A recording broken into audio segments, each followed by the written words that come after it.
কুষ্টিয়ার কুমারখালীতে মাংস চুরির অপবাদ দিয়ে রিনা খাতুন নামের এক নারীকে নির্যাতনের অভিযোগ উঠেছে স্থানীয়দের বিরুদ্ধে।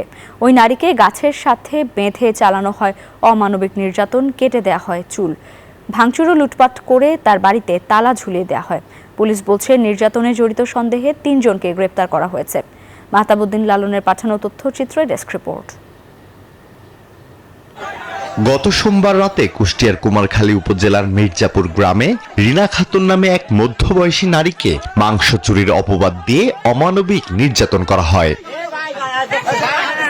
শিলাইদহের ইউপি সদস্য শাহ আলমের নির্দেশে প্রতিবেশী রিপন আলী, তার স্ত্রী মুক্তি খাতুন, কাশেম আলী সহ স্থানীয় বেশ কয়েকজন মিলে ওই নারীকে গাছের সাথে বেঁধে চালায় অমানবিক নির্যাতন, কেটে দেয়া হয় মাথার চুল। বান্ডেল থাকলে প্রতি সেনমানিতে টাকা বাঁচবে। বিকাশ সেনমানি বান্ডেল কিনে জিতুন প্রতি লেনদেনে। ভুক্তভোগী নারীর অভিযোগ, ভাঙচুর ও লুটপাট করে তার বাড়িতে তালা ঝুলিয়ে দেয়া হয়েছে। তিনি এখন কাতরাচ্ছেন হাসপাতালের বিছানায়।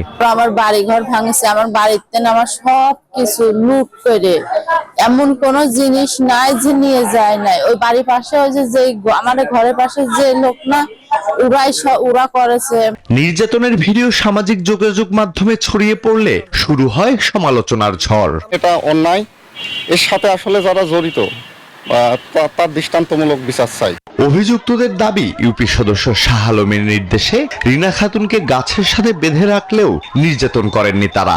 3 টুকলা গোস্ত আপনার যেখানে দাঁড়ায় আছেন ওই পার কাছে পড়েছে, পড়ার পরে ধারটাকে আমি পাজা করে ধরিয়া আমি এই গাছের সাথে মটকায় বাঁধিছি।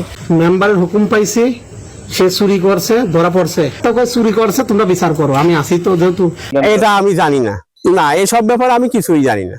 পুলিশ বলছে নির্যাতনে জড়িত সন্দেহে 3 জনকে গ্রেফতার করা হয়েছে। ওই ভিকটিম দাবি মামলা করছেন এবং আসামি 3 জন অ্যারেস্ট আছে। ভাই ওরা আসছিল, ওরা আপোষ করার জন্য আসছিল যে যাতে আসামি করে না পাঠায়।